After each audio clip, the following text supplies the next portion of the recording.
ओम श्री गणेशाय नमः। बोलिए चौथ माता की जय।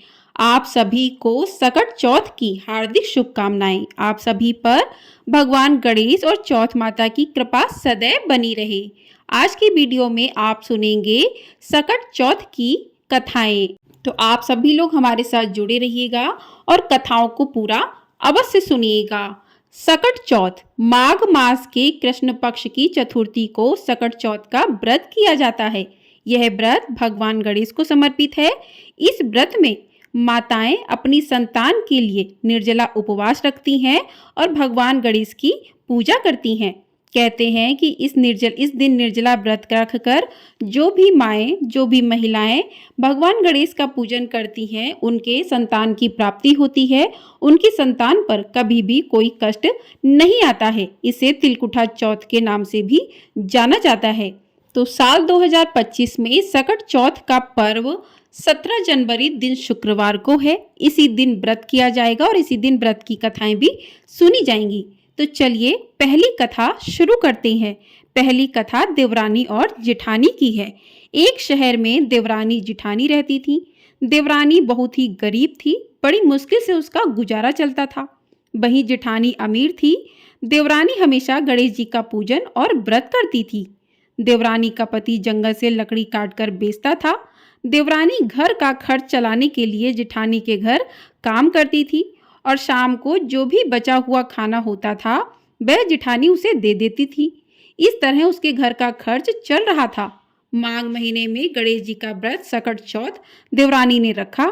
उसके पास पैसे नहीं थे, इसलिए उसने तिल व गुड़ लाकर तिलकुट्टा बनाया। पूजा करके तिल चौथ की कथा सुनी और जिठानी के यहाँ काम करने चली गई।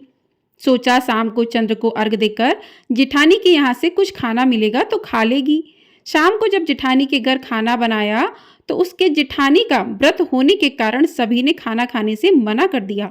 अब देवरानी ने जिठानी से बोला, आप मुझे खाना दे दो जिससे मैं घर जाऊं। इस पर जिठानी ने कहा कि आज तो किसी ने भी अभी तक खाना नहीं खाया, तुम्हें कैसे दे दूं? तुम सवेरे ही बचा हुआ खाना ले जाना। ऐसे में देवरानी बहुत दुखी हुई और भूखी ही घर चली गई। बच्चे भी घर पर भूखे थे। देवरानी का पति बच्चे सब आस लगाए बैठे थे कि आज तो त्योहार है, इसलिए कुछ पकवान आदि खाने को मिलेगा। लेकिन जब बच्चों को पता चला कि आज तो रोटी भी नहीं मिलेगी तो बच्चे रोने लगे। उसका पति भी बहुत क्रोधित हो गया और कहने लगा कि दिन भर काम करने के बाद भी वह 2 रोटियां नहीं ला सकती। देवरानी बेचारी गणेश जी को याद करती हुई रोते रोते पानी पीकर सो गई। उस दिन सकट माता बुढ़िया का रूप धारण करके देवरानी के सपने में आई। सपने में उन्होंने देवरानी से पूछा कि सो रही है या जाग रही है। वह बोली, कुछ सो रहे हैं कुछ जाग रहे हैं। बुढ़िया माई ने कहा, भूख लगी है, खाने के लिए कुछ दे। इस पर देवरानी ने कहा कि क्या दूं, मेरे घर में तो अन्न का एक भी दाना नहीं है। जिठानी बचा हुआ खाना देती थी, आज वो भी नहीं मिला। पूजा का बचा हुआ तिलकुटा छीके में पड़ा है, वही खा लो। सकट माता ने तिलकुटा खाया और उसके बाद कहने लगी, निमटाई लगी है। इस पर देवरानी ने कहा, बुढ़िया माई बाहर कहाँ जाओगी, कोई जानवर काट लेगा, यहाँ खाली झोपड़ी है, आप कहीं भी जा सकती हो, जहाँ इच्छा हो वहाँ निमट लो। इसके बाद सकट माता बोली कि अब कहाँ पोंछूं। इस पर देवरानी ने कहा कि मेरी साड़ी से पोंछ लो। देवरानी जब सुबह उठी तो यह देखकर हैरान रह गई कि पूरा घर हीरो और मोतियों से जगमगा उठा था। उस दिन देवरानी जिठानी के काम करने नहीं गई। जिठानी ने कुछ देर तो राह देखी, फिर बच्चों को देवरानी को बुलाने भेज दिया। जिठानी ने सोचा कल खाना नहीं दिया था, इसलिए शायद देवरानी बुरा मान गई होगी। बच्चे बुलाने गए तो देवरानी ने कहा कि बेटा, बहुत दिन तेरी माँ के यहाँ काम कर लिया। बच्चों ने घर जाकर माँ से कहा कि चाची का पूरा घर हीरो और मोतियों से जगमगा उठा है। जेठानी दौड़कर देवरानी के पास आई और पूछा कि यह सब कैसे हो गया। तो देवरानी ने उसके साथ जो हुआ वो सब कह डाला। उसने भी वैसे ही करने की सोची। उसने भी सकट चौथ के दिन तिलकुटा बनाया। रात को सकट माता उसके भी सपने में आई और बोली कि भूख लगी है, मैं क्या खाऊं? जेठानी ने कहा कि आपके लिए छीके में रखा है, फल और मेवे भी रखे हैं, जो चाहे खा लो। उसके बाद कहने लगी कि निमटाई लगी है। जेठानी बोली कि मेरे इस महल में कहीं भी निपट लो, फिर उन्होंने बोला कि अब पोंछूं कहाँ। जेठानी बोली कहीं भी पोंछ लो। सुबह जब जेठानी उठी तो घर में बदबू, गंदगी के अलावा कुछ नहीं था।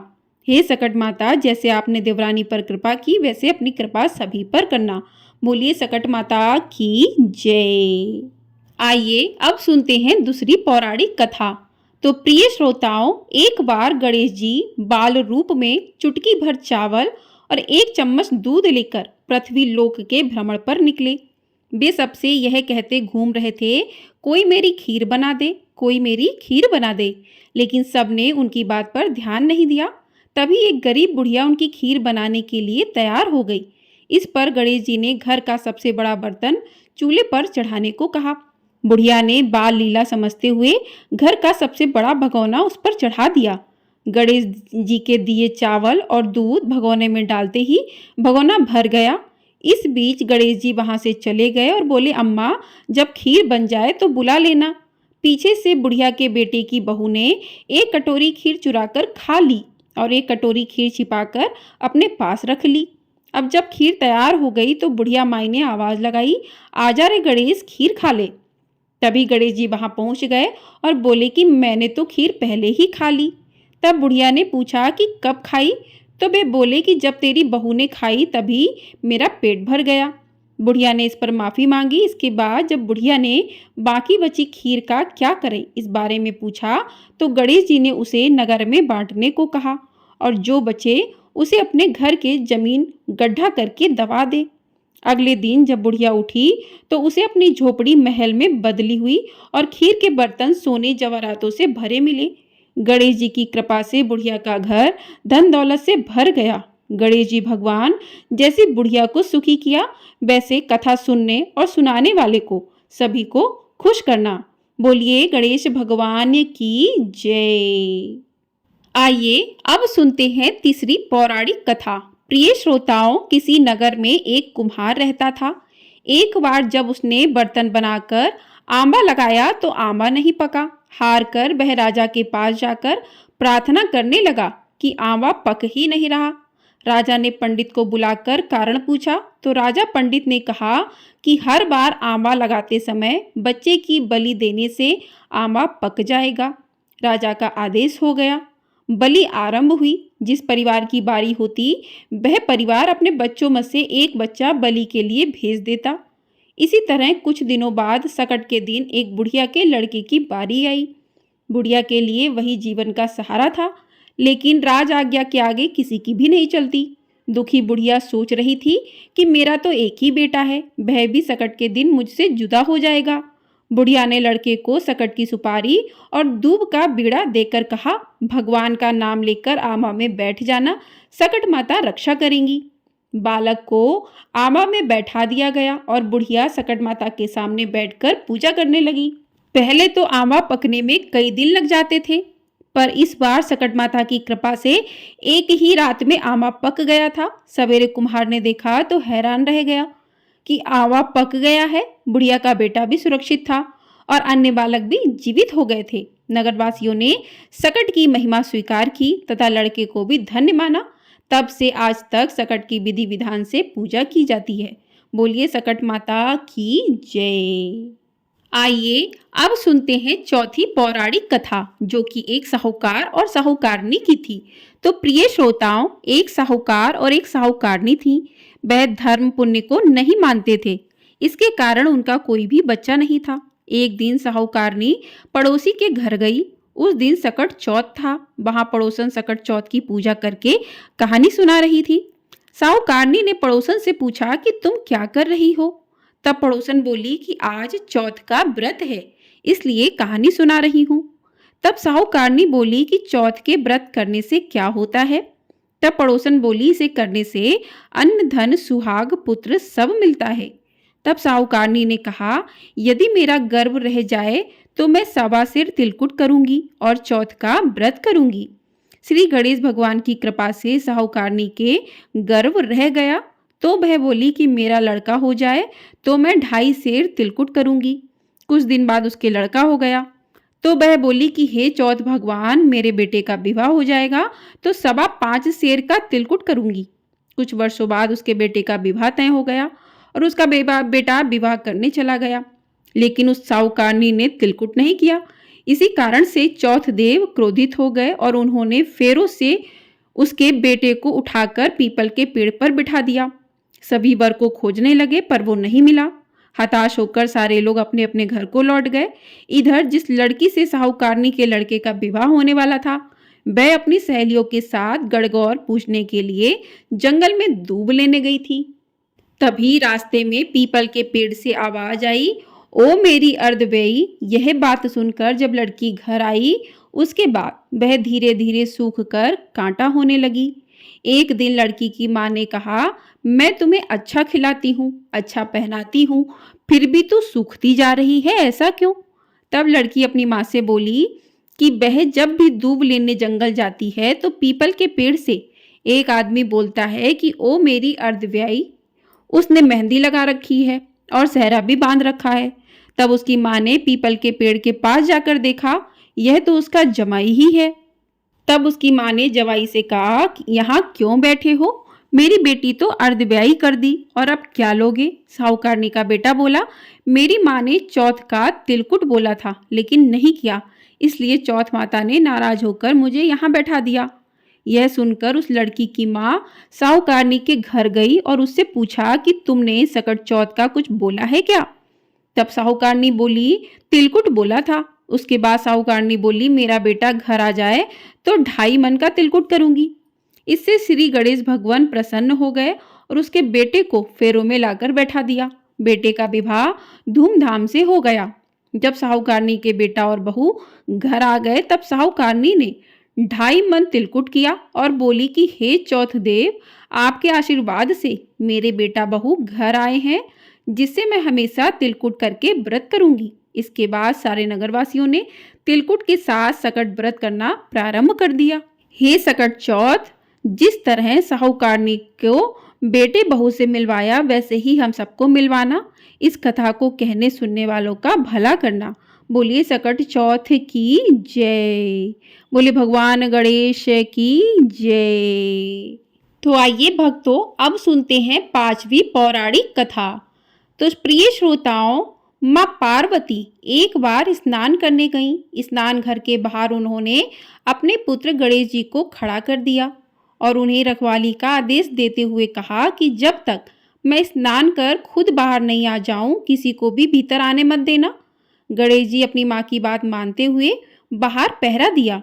उसी समय भगवान शिव माता पार्वती से मिलने आए, लेकिन गणेश भगवान ने उन्हें दरवाजे पर ही कुछ देर रुकने को कहा, जिस पर भगवान शिव ने इस बात से बेहद आहत और अपमानित महसूस किया और फिर गुस्से में उन्होंने गणेश भगवान पर त्रिशूल का वार कर दिया, जिससे उनकी गर्दन दूर जा गिरी। स्नान घर के बाहर शोरगुल सुनकर जब माता पार्वती आई तो देखा कि गणेश जी की गर्दन कटी हुई थी।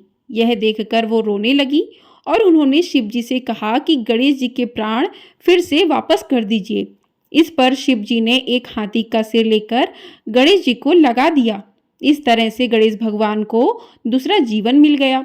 तभी से गणेश की हाथी की तरह सूंड है और तभी से महिलाएं बच्चों की सलामती के लिए माघ मास के कृष्ण पक्ष की चतुर्थी को संकष्टी चतुर्थी या सकट चौथ का व्रत करती हैं। बोलिए गणेश भगवान की जय। तो इस प्रकार से सकट चौथ की 5 कथाएं पूर्ण हुई। सकट चौथ के दिन पूजा करते समय 5 कथाएं सुनी जाती हैं, तो आप इन 5 कथाओं को सुनकर सकट चौथ का व्रत पूर्ण कर सकते हैं। कोई भी व्रत बिना कथा के अधूरा माना जाता है, तो व्रत यदि आप कोई भी कर रहे हैं तो उसकी कथा को अवश्य सुनिएगा। तो हाथ में तिल लेकर जो कथा आपने सुनी थी वो तिल भगवान के चरणों में अर्पित कर दें। आइए अब करते हैं चौथ माता की आरती। आप भगवान गणेश की आरती करें, चौथ माता की आरती करें। तो चलिए चौथ माता की आरती शुरू करते हैं।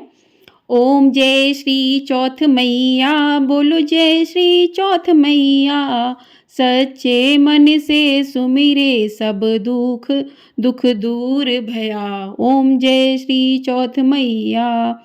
ऊंचे पर्वत मंदिर शोभा अति भारी, देखत रूप मनोहर असुरन भय खारी। ओम जय श्री चौथ मैया। महाश्रृंगार सुहावन, ऊपर छत्र फिरे, सिंह की सवारी सोहे, कर में खड्ग धरे। ओम जय श्री चौथ मैया। बाजत नौबत द्वारे, अरु मृदंग डैरू, 64 जोगन नाचत, नृत्य करत भैरू। ओम जय चौथ मैया। बड़े बड़े बलशाली तेरा ध्यान धरे, ऋषि मुनि नर देवा चरणों आन पड़े। ओम जय श्री चौथ मैया। चौथ माता की आरती जो कोई सुहागन गावे, बढ़त सुहाग की लाली सुख संपत्ति पावे। ओम जय श्री चौथ मैया। ओम जय श्री चौथ मैया। बोलो जय श्री चौथ मैया। सच्चे मन से सुमिरे, सब दुख दूर भया। ओम जय श्री चौथ मैया। बोलिए चौथ माता की जय। बोलिए गणेश भगवान की जय। तो इस प्रकार से सकट चौथ की व्रत कथा और आरती पूर्ण हुई। आपको ये वीडियो पसंद आई है तो वीडियो को लाइक ज़रूर कर दीजिएगा। आपका एक लाइक हमारे लिए बहुत अधिक महत्वपूर्ण होता है।